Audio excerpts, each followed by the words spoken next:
Bonjour mes chers amis, bienvenue dans la partie 3 du cours Limites et continuité. Dans cette troisième partie, nous allons parler du prolongement par continuité en un point. Je vais vous donner d'abord la définition, ensuite des exemples, après on passe à un exercice d'application. Bien, la définition la voici, soit f une fonction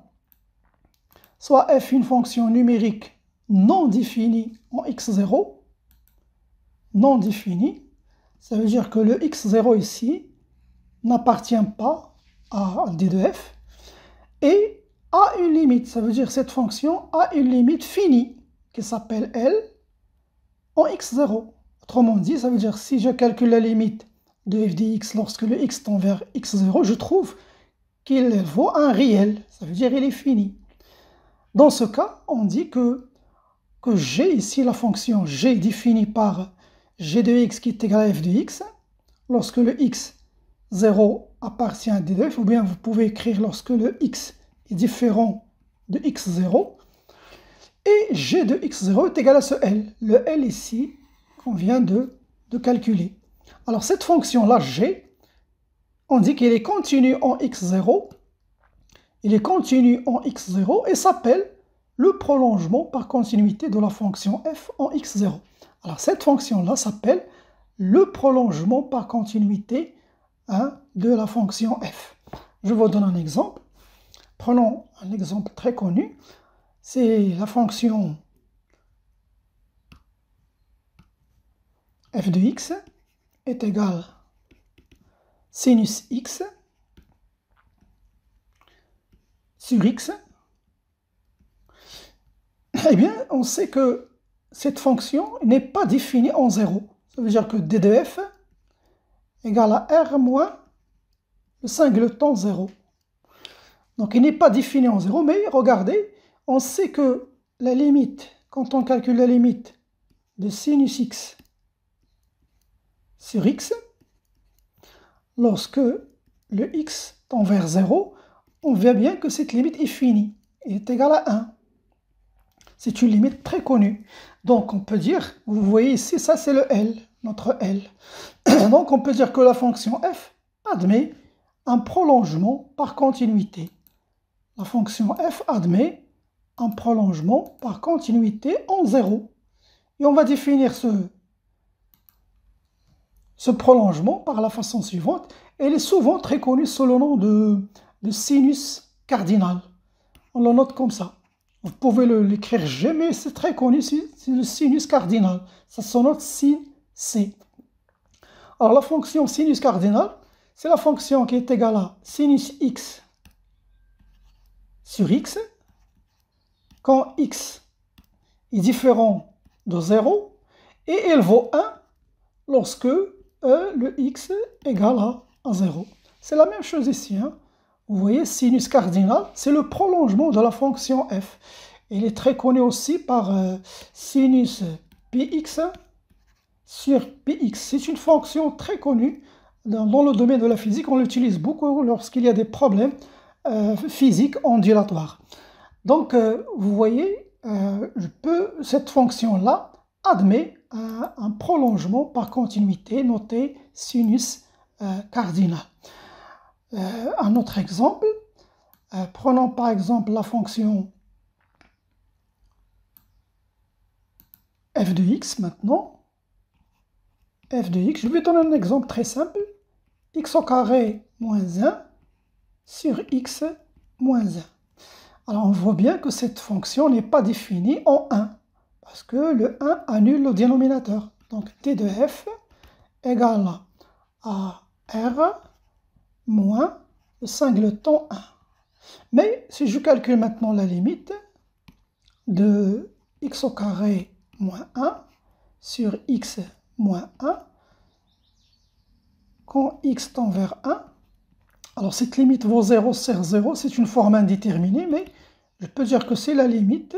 Pour lever l'indétermination, là, une identité remarquable, c'est x moins 1 fois x plus 1 sur x moins 1 lorsque le x tend vers 1.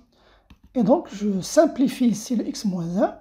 Ce qui va rester, c'est la limite de x plus 1 lorsque le x tend vers 1, qui est égal à 2.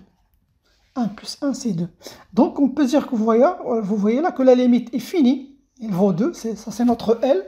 Donc, je peux dire que f admet, donc f admet un prolongement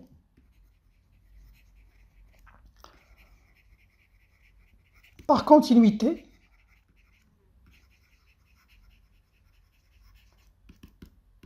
en 1. Je peux définir ce prolongement par la façon suivante. Je vais noter G. Vous pouvez aussi noter, il y a des notations comme F tilde. Vous mettez comme ça F. Il y a un tilde comme ça.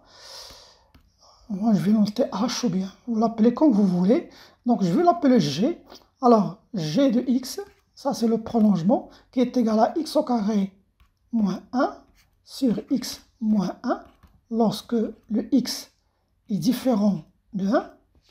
Et G de 1 égale à 2. Voilà, ça c'est le prolongement par continuité de la fonction f au point x0 égale à 1.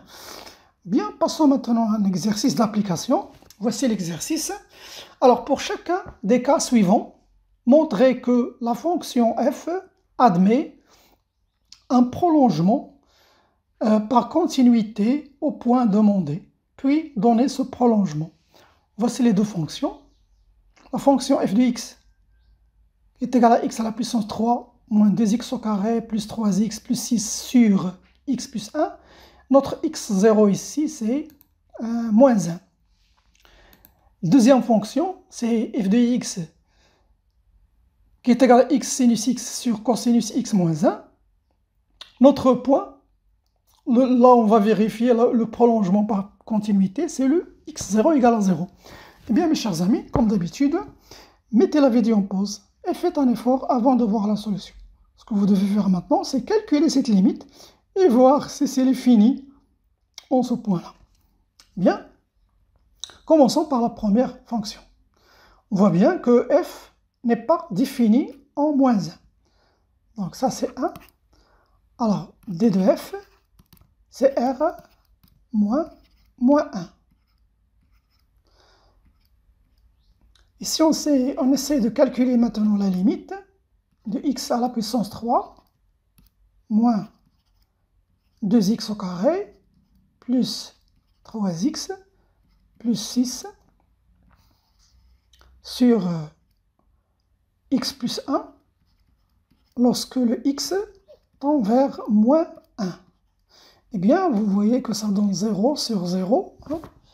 Si vous remplacez ici moins 1, moins 2, moins 3, c'est moins 6. Moins 6 plus 6, c'est 0. Ici, c'est 0. Donc, c'est une forme indéterminée. Bien.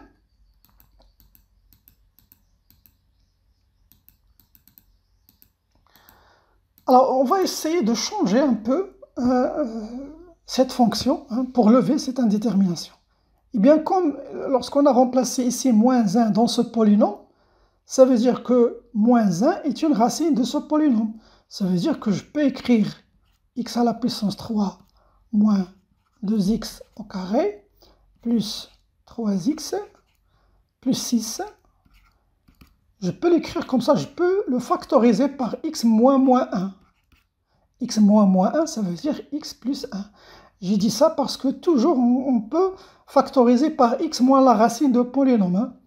X moins 1, c'est x plus 1. Fois, puisqu'ici on a un polynôme de troisième degré, on va ici avoir un polynôme de deuxième degré. Ça veut dire ax au carré plus bx plus c. Voilà, si j'arrive à écrire mon polynôme ici, de cette façon-là, je peux simplifier le x plus 1 ici avec le x plus 1. Et on lève l'indétermination. C'est comme ça qu'on procède dans ce genre de cas. Bien, alors maintenant, reste à trouver ce polynôme ici. Ax au carré plus bx plus c. Vous connaissez les méthodes, vous les avez déjà vues l'année précédente, même au tronc commun. Alors, soit vous avez trois méthodes ici, soit vous développez ces deux facteurs-là, cette expression. Ensuite, vous exploitez l'égalité de deux polynômes du même degré. Et voilà, vous trouvez le A et le B, le C. Une deuxième façon, puisque le moins 1 est une racine de ce polynôme de troisième degré, je peux effectuer la division euclidienne. Ça veut dire que je peux diviser x à la puissance 3 moins 2x au carré plus 3x plus 6. On le divise par x plus 1, parce qu'il est divisible par x plus 1. Ça veut dire que le reste ici, on va voir à la fin 0. Et donc, vous savez que le dividende est égal à 6 au quotient fois le diviseur. Donc, j'effectue la division. Ici, on a x à la puissance 3. Donc, ici, on va avoir x au carré. X au carré fois x, c'est x à la puissance 3. Je change le signe. Je mets ici moins x à la puissance 3. Parce que là, je travaille, au lieu de faire le moins, je fais le plus. Parce que souvent, si vous procédez de cette manière, vous évitez de tomber dans les erreurs de signe. Donc, à chaque fois que vous multipliez, essayez de changer le signe directement, puis on va effectuer la somme. X au carré fois plus 1, c'est x au carré. Je change le signe, ça donne moins x au carré. Maintenant, je vais effectuer la somme. Donc ici, on va avoir cette simplification. Moins 2x plus moins x au carré, c'est moins 3x au carré plus 3x plus 6. Là, j'ai un moins, donc je vais mettre directement moins 3x. Moins 3x fois x au carré, c'est moins 3x au carré. Je change le signe, je vais mettre plus 3x au carré, ou bien directement 3x au carré. Moins 3x fois 1, c'est moins 3x, je change, ça donne plus 3x. J'effectue la somme, toujours ici, je fais la somme. Donc, on va avoir cette simplification, on va avoir 6x plus 6. Là, vous avez plus 6x, donc là, je vais mettre plus 6 fois x, c'est 6x, je change, c'est moins 6x. 6 fois 1, c'est 6, moins 6. Et lorsque j'effectue la somme, ça me donne 0. Voilà, ces deux termes vont se simplifier. Donc, voilà notre polynôme de second degré, c'est x au carré moins 3x plus 6. Voilà. Et il y a une autre méthode, si vous voulez, vous pouvez décomposer ce 6-là et donner 1 ici à x plus 3. Ça veut dire vous écrivez x à la puissance 3 plus 1. Vous donnez aussi un 2 à 2x ici plus 1, ici plus 2. Et ce qui va vous rester à la fin, c'est plus 3. Plus 3 ici, si vous voyez, si vous pouvez le faire, hein, c'est lorsque vous factorisez par 3, vous allez trouver x plus 1. Même chose ici, x plus 1, même chose ici, x plus 1. Et vous trouvez là la factorisation de notre polynôme sous cette forme-là. Bien, alors x au carré moins 3x plus 6. Voilà, je peux maintenant écrire que cela vaut limite. Alors je remplace x à la puissance x, la factorisation c'est x plus 1 fois x au carré moins 3x plus 6. Sur x plus 1, lorsque le x tend vers moins 1. Je factorise ici, donc ce qui va me rester, c'est la limite de x au carré moins 3x plus 6, lorsque le x tend vers moins 1. Donc je remplace, moins 1 c'est 1, 1, moins 3 c'est plus 3, plus 6 égale à 10. Voilà, c'est une limite finie qui vaut 10. Donc je peux dire que f admet un prolongement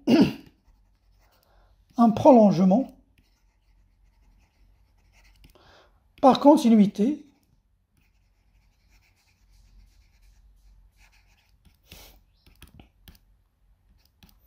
je veux l'appeler G, défini par,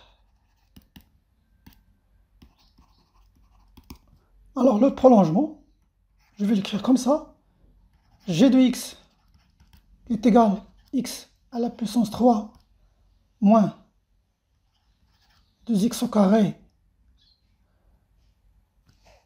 Là, je ne vais pas avoir d'espace. Donc, défini par g de x, qui est égal à x à la puissance 3 moins 2x, ou bien vous pouvez directement écrire f de x si vous voulez. Mais j'aime bien l'écrire en détail.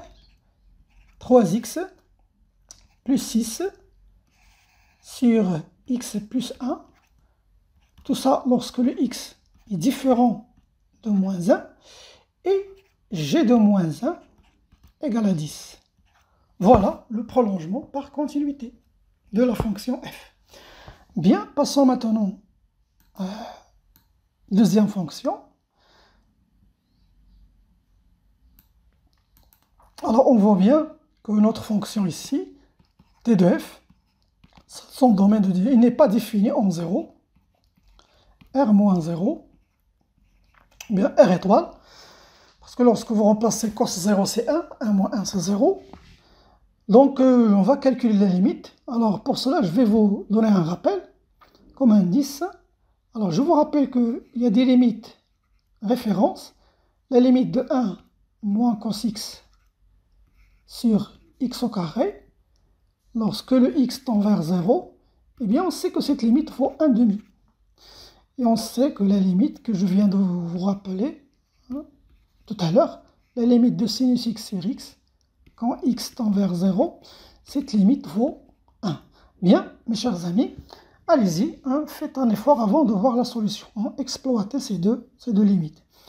Bien, on va calculer la limite maintenant pour voir s'il est fini.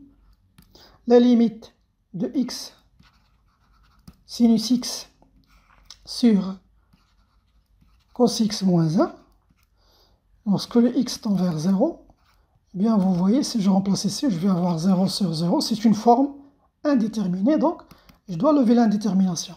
Regardez, pour tomber sur nos limites références ici, la meilleure chose c'est ici de, regardez, je vais factoriser par x au carré. Lorsque je factorise par x au carré, ici je me retrouve avec sinus x sur x. Tout ça sur cos x moins 1. Et voilà les deux limites remarquables qui surgissent. Bien. Alors ça vaut limite de x au carré sur cos x moins 1 fois sinus x sur x. Quand x tend vers 0, donc ça vaut limite. Donc je vais ici mettre l'inverse. L'inverse de ça, c'est 1 sur... Regardez ici, j'ai cos x moins 1, mais dans la limite référence, j'ai ici 1 moins cos. Donc je peux ici ajouter un moins. Et là, je vais mettre 1 moins cos x. Voilà. Je factorise par tout ça sur x au carré. Voilà ce moins-là pour changer l'ordre ici de cos x moins 1. L'inverse, vous savez, on peut inverser un nombre fractionnaire, fois sinus x sur x. Quand x tend vers 0, voilà. Maintenant, je peux remplacer par les limites références ici. Je vais avoir moins 1 sur ici, c'est 1 demi, fois sinus x sur x, c'est 1. Ce qui va nous donner ici, c'est moins 2 fois 1, moins 2. Bien sûr, vous allez ajouter le justificatif car ça. Voilà, vous écrivez car la limite 1 moins cos x sur x au carré est égal à 1,5. Et deuxième, c'est égal à 1. Donc, vous voyez, on a trouvé une limite finie qui vaut moins 2. Donc, f admet un prolongement par continuité. Donc, je peux écrire f admet un prolongement par continuité.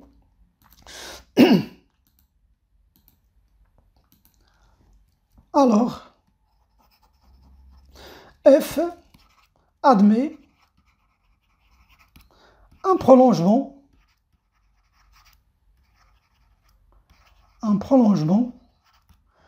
par continuité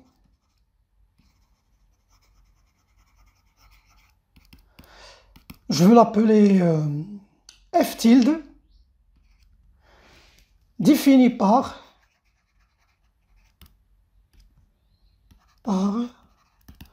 donc je vais le définir de la manière suivante.